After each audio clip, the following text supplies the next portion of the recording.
Shalom, selamat pagi saudara-saudara yang terkasih di dalam nama Tuhan Yesus. Senang sekali boleh berjumpa kembali di dalam program Renungan Harian Kristen hari ini, Senin 3 Januari 2022. Sungguh suatu kesempatan yang sungguh amat baik yang kita rasakan hari ini.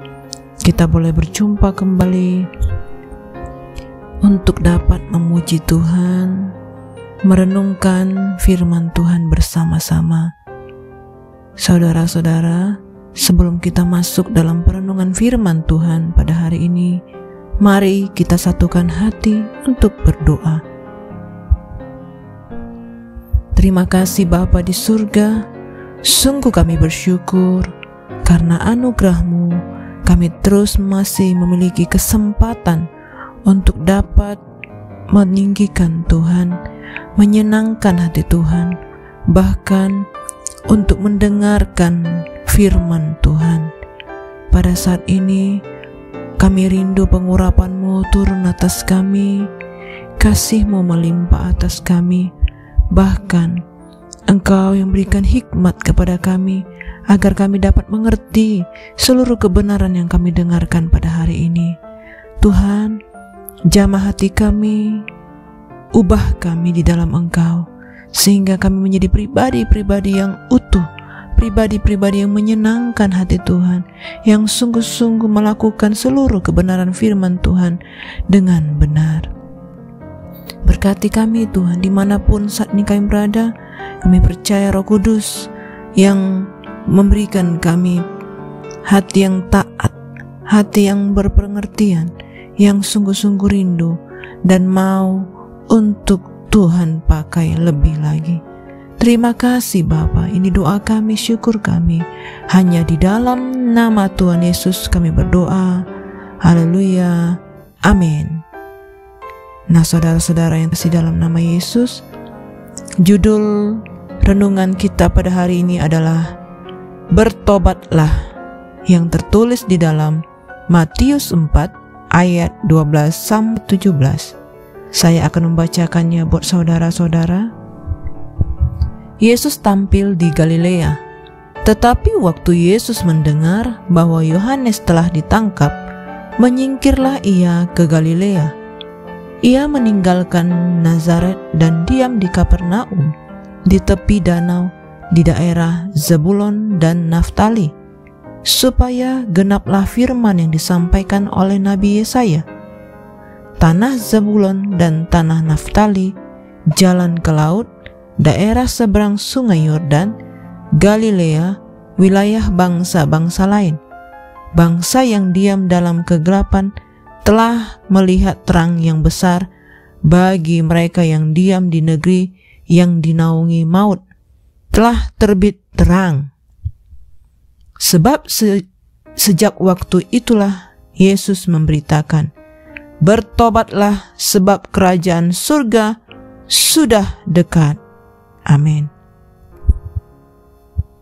Yesus pindah ke Nazaret ke Kapernaum mungkin karena beberapa alasan. Apapun alasannya, Matius menjelaskan bahwa hal itu adalah sesuatu yang harus terjadi. Kehadiran Tuhan Yesus merupakan penggenapan rencana Allah yang telah ditulis jauh sebelum Tuhan Yesus hadir dalam dunia. Pertama, barangkali ia berusaha menghindari tekanan dari pihak lawan karena ia tahu bahwa pelayanannya baru saja dimulai, belum waktunya untuk menyerahkan diri.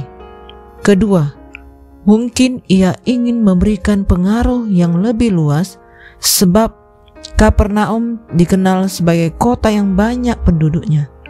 Ketiga, mungkin juga ia ingin memanfaatkan segala macam sumber daya yang ada untuk mendukung pelayanannya. Dengan mengutip bagian dari kitab Yesaya, mungkin Matius ingin mengaitkan pelayanan Tuhan Yesus dengan perjanjian lama. Matius ingin membuktikan dan menjelaskan kepada orang-orang yang membaca tulisannya bahwa sungguh Allah menggenapi janjinya tentang Mesias dalam diri Yesus Kristus. Hari ini banyak orang, bahkan banyak ajaran yang menyimpang. Ajaran-ajaran ini mempertanyakan keilahian Yesus atau kemanusiaan Yesus. Banyak yang berpikir bahwa Tuhan Yesus adalah fiktif, cerita dongeng belaka. Ada juga yang mengatakan benar, Yesus ada dalam sejarah, tetapi Dia adalah manusia biasa yang tidak ada hubungannya dengan janji Allah tentang Mesias. Namun semua ajaran itu salah. Yesus 100% Allah dan Ia juga 100% manusia. Allah yang berinkarnasi menjadi manusia. Ia datang ke dalam dunia untuk menggenapi janji Allah. Mesias yang datang untuk menyelamatkan kita adalah manusia yang berdosa. Lalu apa yang harus kita lakukan ketika menyadari dan memahami hal ini? Mari kita bertobat dan percaya, sebab kerajaan Allah sudah dekat. Pesan Tuhan Yesus kepada kita saat ini sama seperti pesannya kepada para pendengarnya saat itu. Kedatangan Tuhan Yesus ke Galilea bagai terang yang menyinari tempat yang dikuasai kegelapan. Kehadiran terang memang diperlukan agar mereka yang berdiam di dalam gelap mengalami terang yang membangkitkan. Untuk mengalami terang, orang harus bertobat. Itulah inti pemberitaan Yesus. Bertobat berarti merubah fokus hidup dari berfokus pada diri sendiri, beralih jadi penyerahan total pada penguasaan Kristus. Berita ini tidak pernah usang kecuali bagi mereka yang hanya mau memuaskan telinga. Selama kesempatan masih ada, mari kita gunakan dengan bertobat, berbalik dari jalan kita yang sesat. Percayalah kepada Tuhan, sebab hanya Yesus satu-satunya jalan agar kita dapat kembali kepada Allah. Mari masuki tahun 2022 dengan hidup sepadan dengan diri sebagai terang Kristus yang dimulai dengan menyatakan kebenaran firman Tuhan. Demikianlah renungan kita pada hari ini. Mari saudara-saudara kita lebih lagi sadar dan insyaf akan kebenaran, akan penghakiman dan dosa. Kita sungguh-sungguh mau dibentuk oleh kebenaran firman Tuhan.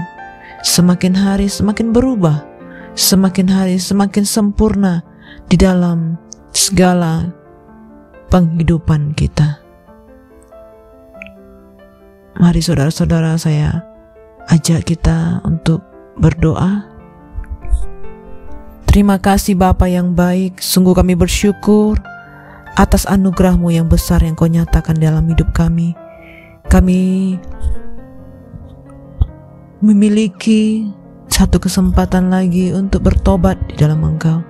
Untuk kami boleh menyerahkan hidup kami sepenuhnya kepada Tuhan, sehingga Engkau yang membawa kami masuk di dalam segala kepenuhan Kristus, kepenuhan Allah dan kepenuhan Roh Kudus. Setiap hari kami bergairah untuk mencari Tuhan. Kami bergairah untuk menyembah Tuhan, menyenangkan hati Tuhan. Berkati kami Tuhan dimanapun saat ini kami berada.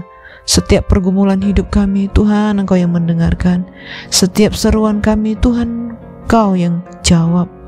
Bahkan juga Engkau yang memberkati kami dalam masa studi kami, dalam masa kerja kami.